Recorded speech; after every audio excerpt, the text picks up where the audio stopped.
பிப்ரவரி 4 வரலாற்றில் முக்கிய நிகழ்வு. தோட்டக்காரரின் மகன் கிறிஸ்டியானோ ரொனால்டோ உலகின் பிரபல கால்பந்து சூப்பர் ஸ்டார் ஆன கதை. இன்று விளையாட்டுத் துறையில் அதிக சம்பளம் பெறும் கால்பந்து விளையாட்டின் சூப்பர் ஸ்டார் கிறிஸ்டியானோ ரொனால்டோ பிப்ரவரி 5, 1985 பிறந்தார். இன்று பெயர், புகழ், ஆடம்பரமான வீடுகள், சொகுசு கார்கள், உலக சுற்றுப்பயணம், கோடிக்கணக்கான ரசிகர்கள் பட்டாளம் என பார்க்கவே பகட்டாக தெரியும் பிரபலங்களின் ஆரம்பகட்ட வாழ்க்கையை சற்றே திரும்பி பார்த்தோமேயானால் எவ்வித திண்ணணியும் இன்றி வறுமையால் படிப்பை கூட தொடர முடியாமல் போராடி முன்னுக்கு வந்தவர்களாகத்தான் இருப்பார்கள். குறிப்பாக விளையாட்டை பொறுத்தவரை MS தோனி முதல் தற்போது செஸ் உலகில் சாதனை படைத்து வரும் இளம் கிராண்ட் மாஸ்டர் பிரக்ஞானந்தா வரை பலரும் சாதாரண குடும்ப பின்னணியில் இருந்து வந்தவர்கள்தான். ஒருவேளை உணவுக்கு கூட கஷ்டப்பட்ட நிலையில் இருந்து இன்று உலக அளவில் அங்கீகாரம் பெற்ற விளையாட்டு பிரபலங்களில் மிகவும் முக்கியமானவர் கிறிஸ்டியானோ ரொனால்டோ. இன்று விளையாட்டுத் துறையில் அதிக சம்பளம் பெறும் கால்பந்து விளையாட்டின் சூப்பர் ஸ்டார் கிறிஸ்டியானோ ரொனால்டோவின் உற்சாகமூட்டும் கதையை பற்றி பார்க்கலாம். வறுமையின் பிடியில் கழித்த வாழ்க்கை. போர்ச்சுகலில் இருந்து 1000 மைல்களை கடந்து வடக்கு அட்லாண்டிக் பெருங்கடலுக்கு அப்பால் உள்ள சின்னஞ்சிறு தீவு மடீரா. வறுமையின் கோரப்பிடியில் சிக்கி தவித்து வந்த மரியா டோலோரஸ் டோஸ் சாண்டோஸ் மற்றும் ஜோஸ் டினிஸ் அவிரோ தம்பதியின் குடும்பத்தில் 4வது குழந்தையாக பிறந்தவர்தான் கிறிஸ்டியானோ ரொனால்டோ டோஸ் சாண்டோஸ் அவிரோ. வறுமை காரணமாக அவரது தாய் கருவை கலைக்க நினைத்த போதும் கடவுள் கொடுத்த குழந்தையாக எண்ணி பிப்ரவரி 5, 1985 கிறிஸ்டியானோ ரொனால்டோவை பெற்றெடுத்தார். இது குறித்து பின்னாட்களில் ரொனால்டோவின் தாயார் அவரிடம் இது பற்றி கூறியபோது ரொனால்டோ அதற்கு சொன்ன பதில், பாருங்க அம்மா, நீங்கள் என்னை கருக்கலைப்பு செய்ய விரும்பினீர்கள், ஆனால் நான் தான் இப்போது வீட்டுக்கு தேவையானவற்றை கொண்டு வந்து உங்கள் அனைவரையும் பார்த்து கொள்ளும் நபராக உள்ளேன் என தெரிவித்துள்ளார். ரொனால்டோவுடன் தாய், தந்தை மற்றும் சகோதர சகோதரிகள். அவருக்கு ஹியூகோ என்ற ஒரு சகோதரரும் காடியா மற்றும் எல்மா என்ற 2 சகோதரிகளும் உள்ளனர். கிறிஸ்டியானோவின் தந்தை நகர்வாளிகையில் தோட்டக்காரராகவும் அவரது தாயார் சமையலராகவும் வேலை பார்த்துள்ளனர். சிறு வயதிலிருந்தே ரொனால்டோவுக்கு படிப்பை விட கால்பந்து போட்டியில்தான் அதிக விருப்பம் இருந்தது. ஒருமுறை பள்ளியில் ஆசிரியரை தாக்கியதற்காக பள்ளியில் விட்டு நீக்கப்பட்ட ரொனால்டோ தனது 8 வயதிலேயே உள்ளூர் கால்பந்து அணிக்காக விளையாடத் தொடங்கினார். உயிரை விட விளையாட்டே முக்கியம். ரொனால்டோவுக்கு 15 வயதில் இதயத்தில் டாக்கிகார்டியா என்ற பிரச்சனை இருப்பது கண்டறியப்பட்டது. அப்போது ரொனால்டோவுக்கு 2 ஆப்ஷன்கள் இருந்தன. ஒன்று உயிருக்கே ஆபத்தான அறுவை சிகிச்சையை மேற்கொள்வது, மற்றொன்று வாழ்நாள் முழுவதும் ஓடுவது, குதிப்பது போன்ற செயல்களில் ஈடுபடாமல் இருப்பது. ஆனால் தனது கால்பந்து விளையாட்டிற்காக உயிரையே கொடுக்க துணிந்த ரொனால்டோ அறுவை சிகிச்சை செய்து கொண்டார். 1995 தனது சொந்த ஊரான மடீராவில் உள்ள நேஷனல் கிளப்பில் இணைந்த கிறிஸ்டியானோ ரொனால்டோ ஆட்டத்தில் திறமையை வெளிப்படுத்தி அனைவரின் கவனத்தையும் ஈர்த்தார். அதன் பின்னர் 1997 12 வயதான ரொனால்டோ ஸ்போர்ட்டிங் CB என்ற கிளப்பிற்காக $1500 ஒப்பந்தம் செய்யப்பட்டார். களத்தில் புயலாக செயல்பட்ட ரொனால்டோவின் ஆட்டம் பார்வையாளர்களுக்கு விறுவிறுப்பையும் எதிரணியினரையும் கடும் போட்டியை கொடுத்தது.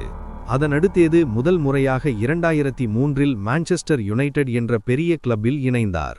18 வயதிலேயே $12.24 மில்லியன் மான்செஸ்டர் அணிக்காக ஒப்பந்தமான ரொனால்டோ FA கோப்பை, சாம்பியன்ஸ் லீக், FIFA என 3 உலக புகழ்பெற்ற கோப்பைகளை தொடர்ச்சியாக வெல்ல காரணம் அமைந்தார்.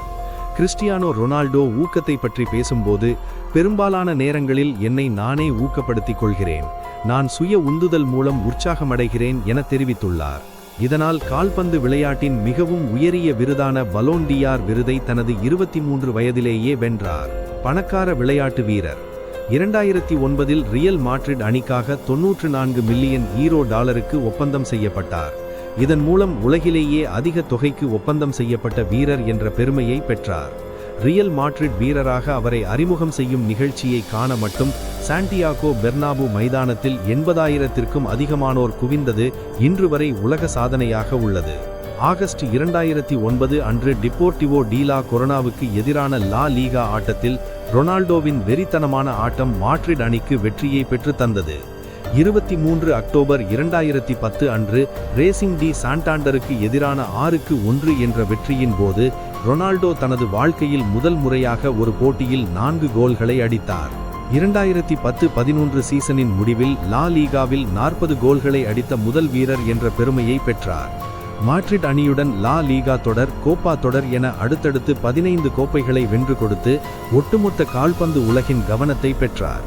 மேலும் 2013, 2014, 2016, 2017 என தொடர்ச்சியாக பலோன் டி'ஆர் விருதுகளை தட்டிச் சென்றார். 18 ஏப்ரல் 2017 அன்று பயர்ன் மியூனிக் அணிக்காக ரொனால்டோ ஹேட்ரிக் கோல் அடித்து அசத்தினர்.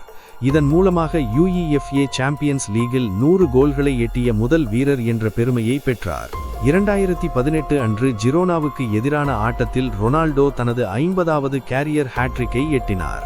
ஜூலை 2018 அன்று ஜுவாண்டஸ் அணிக்காக $100 ஒப்பந்தம் செய்யப்பட்டார். இந்த அணியில் கிட்டத்தட்ட 2 ஆண்டுகள் விளையாடிய ரொனால்டோ 2021 ஆகஸ்ட் 31 அன்று ரொனால்டோ மான்செஸ்டர் யுனைடெட் அணிக்கு திரும்பினார். ரொனால்டோ சொத்து மதிப்பு ரொனால்டோ $23.6 மில்லியன் யுவென்டஸால் ஆகஸ்ட் 2021 மான்செஸ்டர் யுனைடெட் அணிக்காக ஒப்பந்தம் செய்யப்பட்டார். 2022 கணக்கின்படி கிறிஸ்டியானோ ரொனால்டோவின் நிகர மதிப்பு $115 மில்லியன் ஆகும். ரொனால்டோ ஒவ்வொரு கால்பந்து போட்டிகளிலும் விளையாட $60 மில்லியன் பெறுகிறார். Delivery hero, Herbalife, MTG, Nike, Unilever போன்ற பல்வேறு நிறுவனங்களின் பிராண்ட் மாடலாக இருப்பதற்கு மில்லியன் கணக்கில் சம்பளம் பெற்று வருகிறார். ரொனால்டோவை தற்போது இன்ஸ்டாகிராமில் 500 மில்லியன் பேர் பின்தொடர்கிறார்கள். இன்ஸ்டாகிராமில் ஒரு பதிவை பதிவு செய்ய $1 மில்லியன் வசூலிக்கிறார். இதன் மூலமாக ஆண்டுக்கு $47 மில்லியன் சம்பாதிக்கிறார். ரொனால்டோ பற்றிய சுவாரஸ்யங்கள். ரொனால்டோவின் தந்தை குடி மற்றும் புகையிலை பழக்கத்திற்கு அடிமையாகி மரணமடைந்தார். இதனால் அவருக்கு குடி மற்றும் சிகரெட் புகைப்பது போன்ற பழக்கம் கிடையாது. சிறுவயதில் ரொனால்டோவுக்கு லிட்டில் பி, கிரையிங் பேபி போன்ற செல்ல பெயர்கள் இருந்ததாகும். பிற கால்பந்து வீரர்களைப் போல் ரொனால்டோ உடலில் ஒரு டாட்டூ கூட கிடையாது. ஏனெனில் இவர் ஆண்டுதோறும் தனது சொந்த ஊரில் இரத்த தானம் செய்வதை வழக்கமாக கொண்டுள்ளார். சேவ் த சில்ட்ரன், யுனிசெஃப் மற்றும் வேர்ல்ட் விஷன் 3 நிறுவனங்களின் தூதுவராக ரொனால்டோ உள்ளார். 2013 தான் வாங்கிய பலோன் டி'ஆர் விருதை விற்று ஆபத்தான நோயால் உயிருக்கு போராடும் குழந்தைகளுக்கு உதவக்கூடிய மேக் எ விஷ் அறக்கட்டளைக்காக $800,000க்கும் மேலான தொகையை நன்கொடையாக வழங்கியுள்ளார். 40 கோல்களை அடித்ததற்காக வழங்கப்பட்ட 2011 ஈரோப்பியன் கோல்டன் பூட் விருதை விற்று போர்னால் ஏற்பட்ட காசாவில் பள்ளி கட்டுமானத்திற்காக $1.6 மில்லியன் அளவிற்கு நிதி உதவி செய்துள்ளார். 2020 கொரோனா தொற்றால் பாதிக்கப்பட்ட போர்ச்சுகலுக்கு $1.3 மில்லியன் நிதி உதவி அளித்துள்ளார். மே 2014 ஃபோர்ப்ஸ் உலகின் அதிக ஊதியம் பெறும் வீரர்களின் பட்டியலில் ரொனால்டோ முதலிடம் பிடித்துள்ளார். அப்போது சம்பளம், போனஸ் மற்றும் ஆஃப் ஃபீல்டு வருவாயின் ஆகமொத்த மதிப்பு $73 மில்லியன் ஆகும். மேலும் இதுபோன்ற வரலாற்று நிகழ்வுகளை அறிந்து கொள்ள தனி ஒருவன் SK சேனலை லைக், கமெண்ட், ஷேர் மறக்காம சப்ஸ்கிரைப் பண்ணுங்க.